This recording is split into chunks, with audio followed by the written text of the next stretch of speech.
안녕하세요. 황혼의 부자 되기 채널입니다. 제가 너무 답답해서 영상 만듭니다.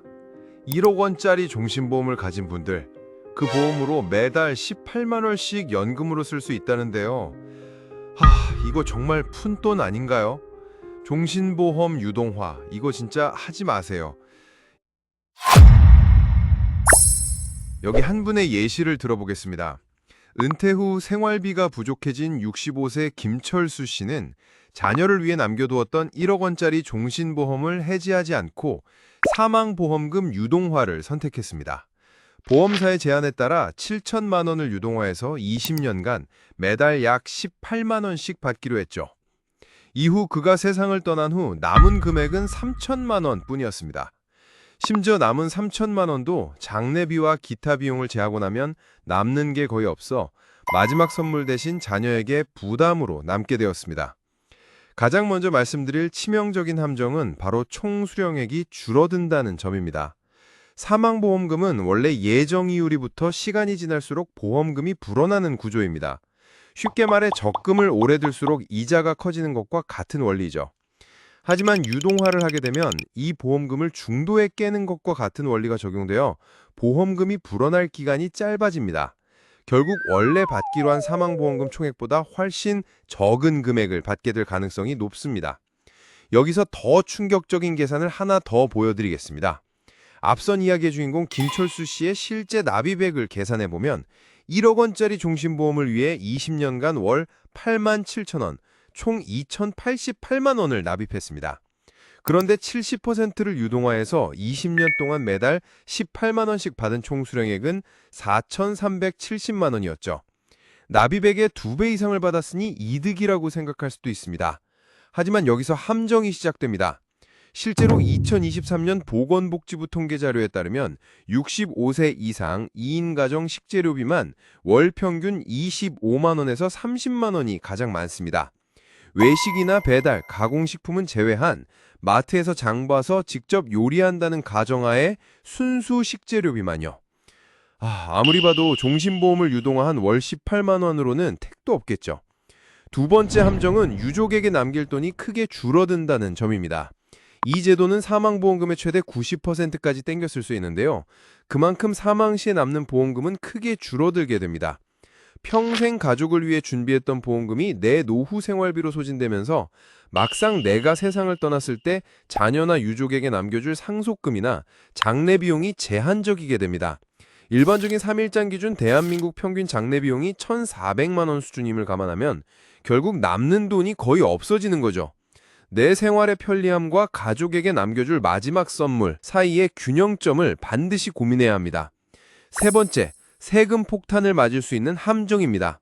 사망보험금은 원래 보장성 상품이므로 비과세 대상입니다. 하지만 이 제도를 이용하면 저축성 보험과 비슷한 요건이 적용될 수 있습니다. 특히 월 보험료를 환산했을 때 150만 원을 초과되면 과세 대상이 될 수 있습니다. 예를 들어 내가 월 납입보험료 20만 원짜리 보험을 가입해 50%를 유동화하고 기존에 월 100만 원짜리 저축성 보험이 있었다고 가정해 봅시다. 그러면 이 두 금액을 합산한 월 납입보험료는 110만 원이므로 비과세 대상에 해당합니다.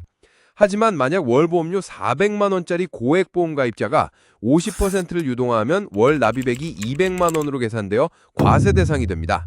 본인의 총 월 납입액이 150만 원을 넘지는 않는지 꼼꼼하게 확인하지 않으면 큰 세금 부담을 질 수 있습니다. 마지막으로 서비스형 상품은 바로 이용하기 어렵다는 함정이 있습니다. 사망보험금 유동화는 연금형과 서비스형으로 나뉘는데요.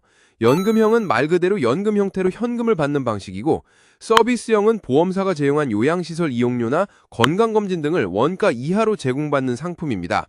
연금형으로 전환하는 상품은 올 10월부터 시행될 예정이지만 요양이나 헬스케어, 서비스형 상품은 보험사 준비 상황에 따라 늦게 출시될 예정입니다.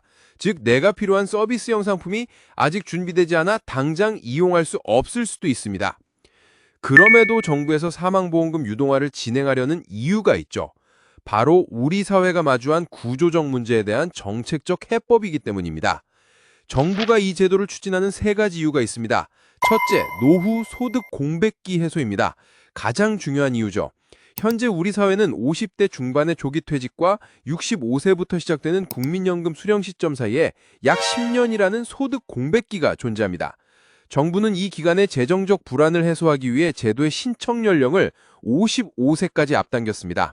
덕분에 과거 가입자들도 이른 시기에 사망보험금을 활용해 안정적인 현금 흐름을 만들고 노후 생활의 큰 버팀목으로 삼을 수 있게 된 것입니다. 둘째, 보험 해지로 인한 손실을 방지하고 사망보장금을 일부 유지할 수 있기 때문입니다. 당장 급하게 노후 자금 마련을 위해 보험을 해지하면 대부분 납입원금보다 적은 해지환급금을 받아 큰 손실을 감수해야 합니다. 또한 가장 중요한 사망보장 자체가 완전히 사라지는 치명적인 결과로 이어지죠. 하지만 이 제도는 다릅니다. 납입원금 손실을 막아줄 뿐만 아니라 일부 보장을 남겨둘 수 있습니다.